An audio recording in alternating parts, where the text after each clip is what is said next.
Howdy YouTubers, and welcome to this Twilight Imperium guide to Promissory notes. Okay, I admit when I first played Twilight Imperium, I wanted nothing to do with these cards. I was all about sort of trying to develop my own strategies without or with minimal interaction with other players. Unfortunately, to become super successful at TI, or to become more successful at Twilight Imperium, it is pretty imperative that you learn how to negotiate transactions with other players on the table. Twilight Imperium is not a game which can be won through sheer individuality alone. Pretty much every race, to some degree, will need to cooperate with other players on the table, even if such alliances are temporary. To get ahead, you are going to need to form alliances. So with that said, this guide aims to run through the 4 standard promissory notes and how you can use them to forge relations with other players on the table. And I will also run through all of the faction-specific promissory notes as well, for the sake of completeness. So with that said, let us begin. And we'll start off with what is considered to be the weakest promissory note, the political secret. So if you give this to another player, during an agenda, when one is revealed, they can use this to prevent you from voting or playing any action cards. Most people, or at least in my group of friends, don't tend to seek this promissory note out. It's not really given away either. It's not really something people use as a bargaining chip per se. And even if it was, my personal value for a political secret is a single trade good. 2 if you want to push your luck, but really, because of the general hit and miss nature that is the agenda phase, political secrets, the effectiveness of them can be very sporadic. And because of this, they're not, it's not the best negotiating tool that you can utilize.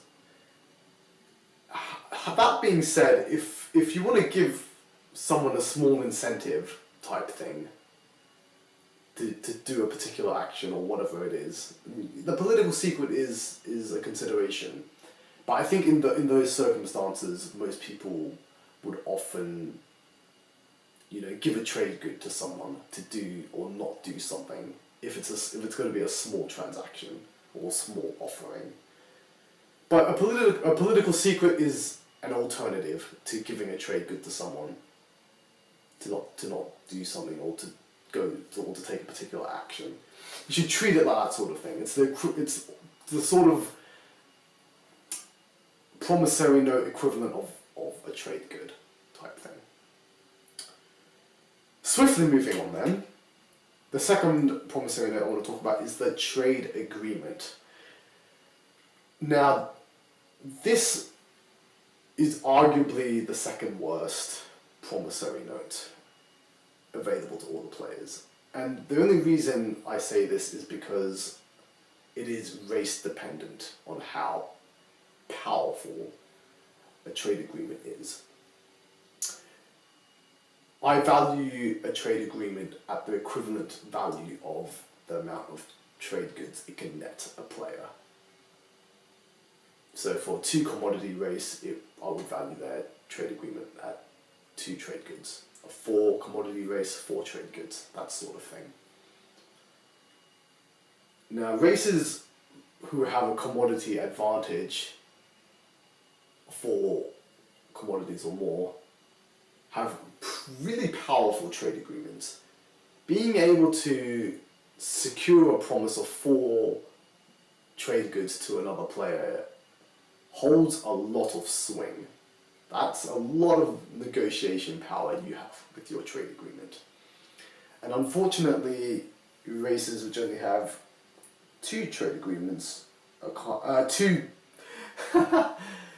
trade goods are kind of out of luck as far as how far their trade agreement will carry them.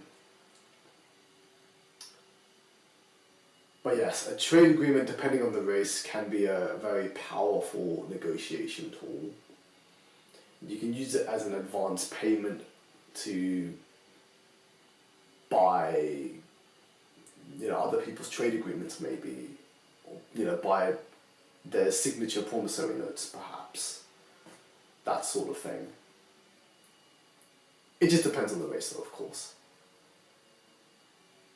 But for a race which has a commodity advantage, I would probably rank the trade agreement to be equivalent to a ceasefire. But for the rest of the races, I would put the trade agreement just below ceasefire. Speaking of ceasefire, that's the next one I want to talk about. Yeah, ceasefire is really good. It can bite you in the ass if you're not careful though. It can definitely bite you in the backside. I value, generally speaking, I will value a ceasefire at 4 trade goods. Of course, it does depend on the race that's giving you their ceasefire, but broadly speaking, that's about where I value it. 3 to 4 trade goods, but we'll say 4 trade goods. Being able to block an attack, or even an unexpected attack at times, can really save you a lot of plastic on the board and save you from losing planets. So yeah, in terms of value, ceasefire definitely goes a long way, and it's one of your strongest promissory notes that any player wields. I sometimes do a ceasefire exchange with one of my neighbours just to sort of secure one of my flanks. It just depends on who my neighbours are, whether I will make such an exchange or not. Otherwise, I don't tend to give my ceasefire away. I mean, I will use it as a bargaining chip if there's something I really want or whatever. And later on throughout the match, there are situations where, I'll exchange ceasefires with someone. They may not be my neighbour, it could be some other player on the table for whatever reason. But yeah, one of the better uses of ceasefire is trying to establish an alliance with another player on the table, especially in the early game. Because it means you don't have to worry about that flank, and you can just focus in going in the other direction. And I know there are players who like to try and arrange these agreements without exchanging ceasefires, but I don't tend to be a fan of doing that. I would call that it's like a soft agreement, is what I would call that. They make a verbal agreement that they'll hold a border, a mutually agreed border, but more often than not, when push comes to shove, Someone might break that agreement. They may not though. They may, if depending on the person, you gotta have a sort of inclination of their personality, if whether this person can be trusted with what they say. It depends on the reputation of the players. If they're people you know that you just can't really trust or whatever, then you probably shouldn't make that kind of non-binding arrangement. But if it's a player that you feel you can trust, then yeah, then it's not so bad. You just have to kind of make a judgment call on it though. And finally, we have support for the throne. Now this is extremely powerful and should not be treated lightly. Giving someone or any player a victory point is a big deal. I value this at 5 trade goods. And the reason for that is because one of the public objectives requires you to spend 5 trade goods to gain a victory point. And if you look at the rider cards, the Imperial Rider is 1 victory point, and the Trade Rider gives you 5 trade goods, which is basically the equivalent of a victory point. That's the logic. The support for the throne should be sort of your final gambit type thing.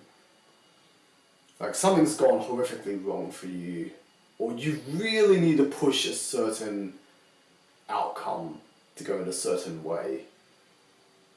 That's when you would try and leverage your support for the throne to make that happen. However, that being said, races that have a slow start can definitely consider giving their support to the throne to one of their neighbours to discourage them from attacking you basically. I personally don't like accepting support for the thrones in the early game, but I guess it depends, but generally speaking, I wouldn't agree to an early support for the throne, because you're basically saying that, okay, I get a victory point, which is really good, but for the rest of the game, I pretty much can't attack you, otherwise I'm losing that point. And if you take a support for the throne in the early game, invariably at some stage, you're probably going to run the conflict with that player in some manner. And then you are discouraged from attacking them, which isn't really great. So yeah, the support for the throne should be considered a final gambit, the ace up your sleeve, the last resort when trying to persuade someone to do what you want them to do. Okay. With that said, let's now consider the signature promissory notes. Starting with political favour. Okay. So this one gives you the quash ability. You can veto an agenda. If you give this out to someone, they get that ability. I value this about 3 to 4 trade goods, I would say. Probably 4 trade goods, because I don't know whether you'd be able to get it for 4 trade goods, but that's probably what I would price it at. Because the turtles lose the command counter, so in theory, 3 of the trade goods you're getting pays for that command counter they would lose. And then the net profitability is theoretically 1 trade good to give this out. It's decent. It's decently powerful. It's not amazing. It's not terrible either. And you know, having an ace up your sleeve for the agenda phase can make or break your position, because some agendas are ridiculous in how they change the game state. Okay, promise of protection. So this is the Mentax. It is a stall, which makes it pretty valuable in and of itself. And it also prevents the Mentac player from pillaging the player who has this. But it also has the support for the throne protection, in that if that player attacks the Mentac, they lose the promise of protection. This is a really strong promissory note, and as the Mentac player, I think you should seek to offer this out. I say offer, I mean trade this to someone, so that you have at least one ally on your side. Because Mentac, like the Necrovirus, tend to make a lot of enemies by nature of their factional abilities. So having a promissory note which can win someone over to your side is pretty important. And this is a good example of a good promissory note design. So yes, I value this at 4 trade goods. It's a pretty valuable promissory note. You know, being immune to pillaging throughout the entire game is pretty strong. And the thing is, as the Mentac player, if you want to try and get your promise of protection back, you can just start hammering that player until they're forced to attack back and lose their promise of protection. It's the same argument with support from the throne. So it's a really good one. Next up, Fires of the Gashly. Okay, so it's an action, so it's a component stall. That in itself makes this card quite powerful. You gain War Sun technology, and the Muat player loses a command token from their fleet pool. So this is arguably supposed to be the most powerful promissory note in the game. That's why they've given this the sort of special design that it has. I'll bring it really close to the camera so you can see. So if you have a close look here, hopefully you can see it. Do you see how it has that sort of the cog in the background? It's the same as the agenda phase cards. It has a special design. So it's the promissory note which is supposed to sort of stand above the rest. And it certainly is powerful, and if used incorrectly, it will really ruin the Muat's day. So it takes a lot of skill to be able to play this card correctly. At any rate, I value this at 10 trade goods. And I know some of you might think that is crazy, that's ridiculous. Just because it's valued at 10 trade goods, it doesn't mean I ask 10 trade goods for it. More often than not, I will ask for 6 trade goods and a promissory note, like a ceasefire or something, or a trade agreement or something of that nature. And this is like in the early game, where as the game progresses, the card does lose a bit of value. But yes, I value it at 10 trade goods. There are ways of, you know, subsidizing that cost through various streams. You know, it doesn't have to be 10 trade goods, but yeah, that's where I place this card.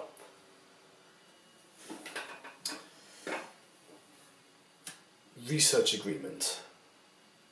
So this is similar, to Fires of the Gaslight, except that it's whatever technology the Yolnar researchers, they also get to copy. Now this is more easier to make deals with than Fires of the Gaslight. The Yolnar has probably the most tradable promissory note in the game. Like, as the Yolnar player, you should definitely be wheeling and dealing this thing out like crazy. And I value this at 4 trade goods. That's what the technology is worth. And this is proven by there's an action card. Focus research, that's it. You spend 4 trade goods to research it to get a technology. So that's what this is worth. It's worth 4 trade goods. So yeah, you should be using it to, I don't know, get trade agreements, get ceasefires, get whatever you want. Definitely wheel and deal this one out. It's a really, really good promissory note. Use it to your advantage as much as you can. Acquiescence. So this promissory note is basically the Imperial Arbiter agenda card. At the end of the strategy phase, whoever has this acquiescence can swap strategy cards with the winning player.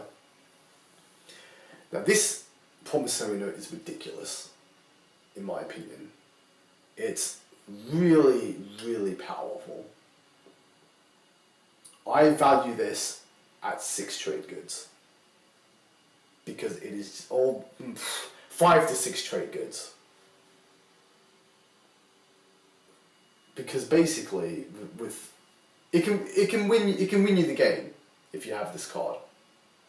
It's a game winning card. You know, on that final turn, you can use it to take Imperial leadership or whatever from the winning player, for example. It's just a game-winning card. It's really, really powerful. And as the Winu player, if I was playing the Winu, I probably, I need to learn how to say that word properly. Anyway, I would likely, we'll just use that instead, trade it out to someone, but that is because of how bad a start the Winu has and how slow going they are.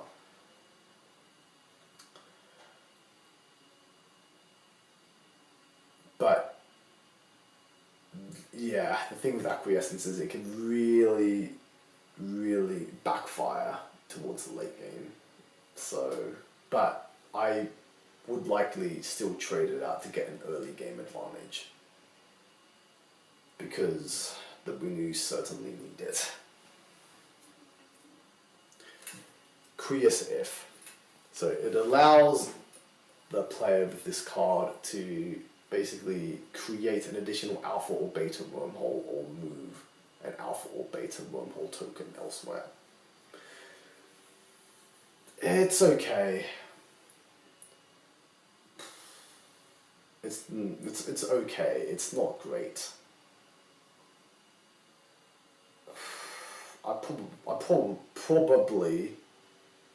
I really need to change that word to likely.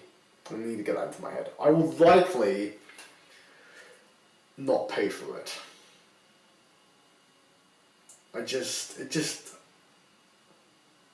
More often than not, I've seen the Creus willingly give this card to their allies in order to sort of set up wormholes to attack a certain player. I don't know what kind of trade good value I would give it. Maybe 1 trade good. It's honestly not that great. Grey Fire Mutagen. So basically, when a system's activated, you can use this to shut down the unit's factional and technological abilities. So this means no devotion, and this means no indoctrination. This means no... I can't even remember the name of their yellow tech now. Yin Spinners is the green one. I can't remember, but whatever. Yeah, it's okay. It's okay. I would value this at 2 trade goods max. Probably 1 trade good, to be honest. Like, it's okay. It's not that great. And given that the Yin are quite heavily reliant on their factional abilities to do battle, I'm not entirely sure they'd give this one away anyway. But yeah, I don't think it's that valuable.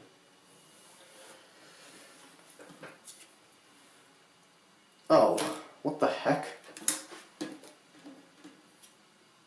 Oh, yeah, no, that is correct. I went to the wrong part. Military support.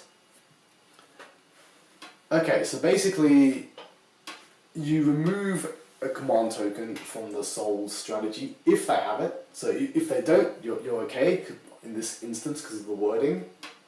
And then you gain 2 ground force. Now this is really good.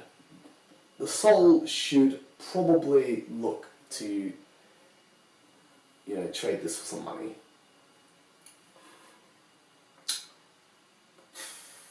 I would arguably value this at, well, yeah, it's hard to say. This is one of those ones where you kind of want to put a high price on it, but because you lose a command token, or you likely lose a command token. I guess the way to play this is to, deal it out to someone once you've emptied your strategy pool of command counters. In which case you could probably get 2 or maybe 2 to 3 trade goods for it. It also depends on the board state, because maybe someone badly needs more infantry somewhere. Then you could raise the price up. So anywhere within the region of 2 to 4 trade goods is probably what you would get for this. Cybernetic enhancements. Okay, so basically L1 loses a command counter from strategy, and they have to lose it. So if they can't, you can't play this card. They have to have a command token in strategy to play it, because of the wording of the card. And then the player who plays it gains a command token in their strategy pool. I've played the L1 once, and I tried to sell this, and I just was not able to. It's a frustrating card. Losing a command counter is painful, so you want to charge a lot for it, like 3 to 4 trade goods, but then people aren't really prepared to pay that. So it's one of those awkward ones where it's just really hard to get the price that you want for it. War funding. So you get space rerolls. You get a free reroll in space when you play this, and if the barony has any up to 2 trade goods, get removed from the barony if they haven't. This is pretty solid. Most combats are so unreliable anyway, depending on what ships are in place. Being able to reroll your dice is really strong. The barony should be looking to get, I'd say, 3 trade goods for this. I think it's worth 3 trade goods. It's a good promissory note. It's not crazy amazing like some of the others, but it's definitely better than some of the others I've mentioned as well. The barony should be looking to get 3 trade goods for this, and then spending those trade goods quickly before they get lost to the war funding. But yeah. Stymie. Okay, so this is a stall, and that in and of itself makes this quite valuable. And essentially it prevents the Arborec from producing any units in systems adjacent to the person who controls Stymie. If that player then attacks the Arborec player, they lose Stymie. So this is a way of, like, it has the same protection as support from the throne, but with the Arborec, you are much better off handing support from the throne rather than Stymie. However, if you play your cards right, you could, in theory, hand off support to the throne to one of your neighbours and Stymie to the other.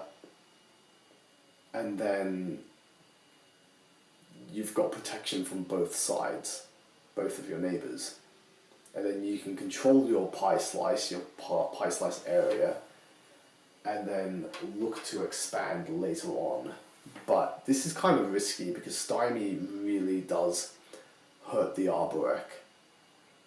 It's definitely not one I would recommend giving out to someone. But having said that, the prospect of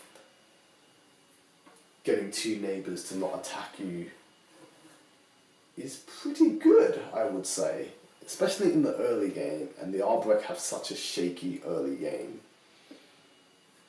that it might be worth handing Stymie to someone or trading it to someone to prevent that from happening. But even so, you should look to use your ceasefire and support for the throne first, and Stymie should be treated as a last resort to establish that sort of protective relationship with a neighbour.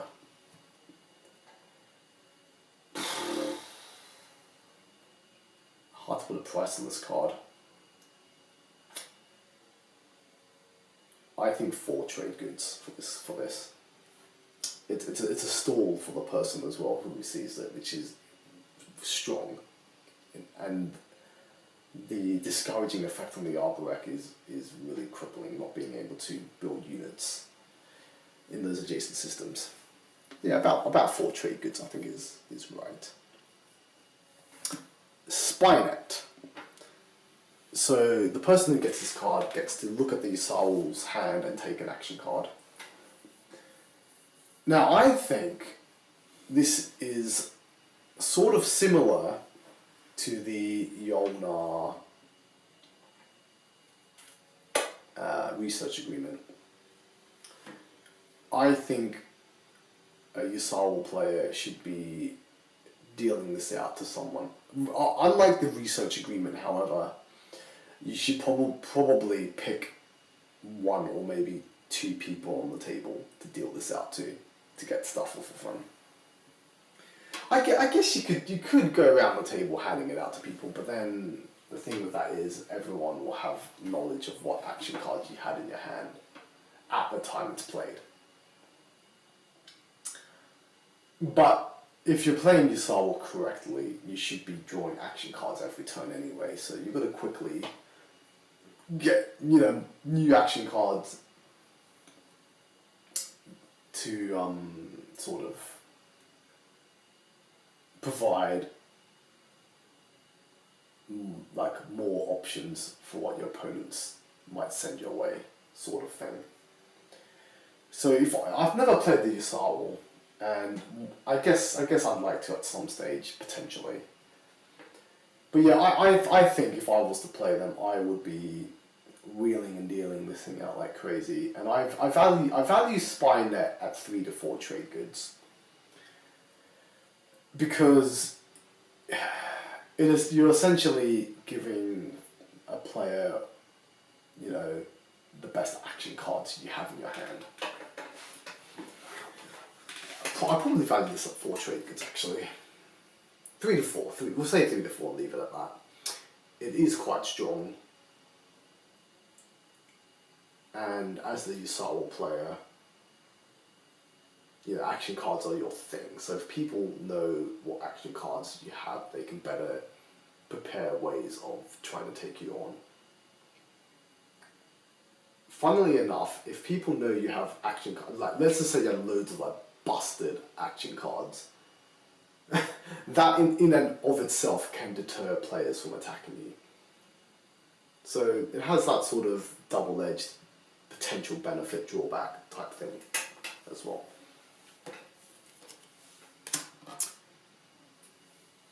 Rag's Call. Okay, so when you invade a planet which contains the SARS units, they have to return all of their ground units to another system. Yeah, I don't think the clan of SARS should ever give this out.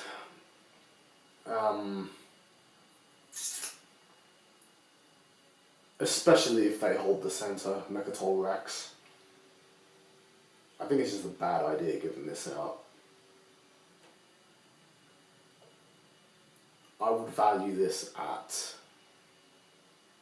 3 trade goods, but even with that being said, I just wouldn't give this out as the Clan of Star player. I wouldn't really use this as a negotiation tool.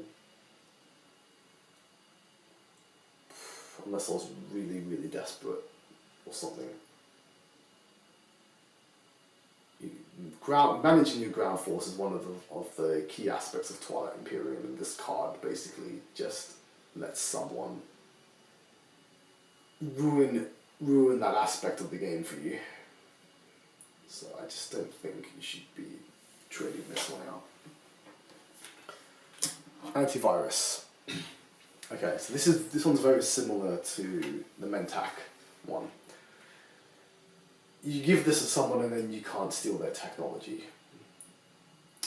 As a Necrovirus, I would recommend trading this to someone early in the game and getting at least one person on your side as an ally.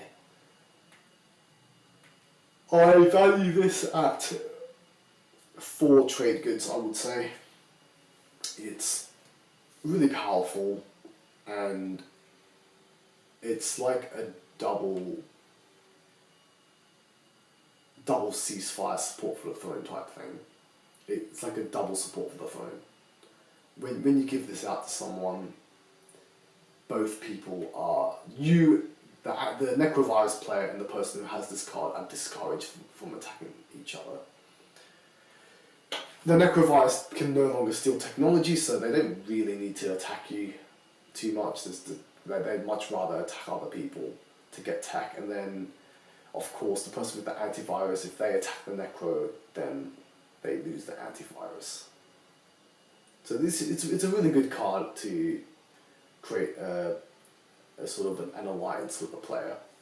So yeah, I value this at about 4 trade goods. Trade Convoys. So it's an action, which means it's a component stall, and like I said, that in and of itself is powerful. There's 4. 4 of these Promissory notes are component stalls. So the Hakan, the Mentak, the Arborek, and the Embers. They're the only 4 who have a component stall built into their signature Promissory notes. So Trade Convoys basically allows the player who has this to trade with anyone on the table. As the Hakan, you've got to be careful about giving this out, because trading is your thing. That's your main shebang, as it were. If you give other people the ability to trade, then with anyone else on the table, you kind of lose that edge, and you might not be getting as many trades as other people. It depends, really. I would still say that this is quite valuable because of the component stall as well. But the actual tradability itself, it can ruin you, but sometimes it can just do absolutely nothing and be useless. So I value this at about 3 trade goods, I guess. Yeah. Tekla Legion. Okay, so what this does is for the entirety of a single ground combat, your ground units get +1 for their combat. And if you are against the Sardak Nor, their units get -1. So this tech's pretty good. This Promissory note is pretty good. Ground combat is underrated. People overlook ground combats, but this can be a real ace up your sleeve to, you know, secure an area, especially if you take Mechatol Rex, for example. I would value this at 3 trade goods, and as the Sardak Nor player, they should probably trade this out to someone just to get some early money, because they have a bit of a slow start. So yeah, Tekla Legion is one of the better Promissory notes available. And finally, I saved this one for last. Gift of Prescience. So this allows the Nalu player to hand over Initiative 0 to any other player. This is absolutely insanely ridiculous, and the Nalu player really should not ever be handing this out unless they are absolutely certain that it's not going to ruin their victory. But even then, just Initiative 0 is so strong in the late game. And if you do trade this to someone, a smart player is just going to hold on to this until what they believe will be the final turn. And then, if initiative order determines who wins, they are going to be the winner. I understand why this card was designed, because at the beginning of the game, Initiative 0 isn't always great. So the Nalu may want to encourage someone else to take Initiative 0 off them, so I kind of get that aspect, but this card is way too ridiculously powerful. And yeah, I think the developers probably did not realize just how good this Promissory note is. As a Nalu player, you should pretty much never ever give this out. And if you did, you'd be looking at asking for, 5 or 6 trade goods. You want to get a victory point out of this, giving this out to someone, basically. But yeah, like I said, just you shouldn't do it. Just don't do it. And that is it for this video. I hope you've enjoyed watching. Mission complete. Signing out.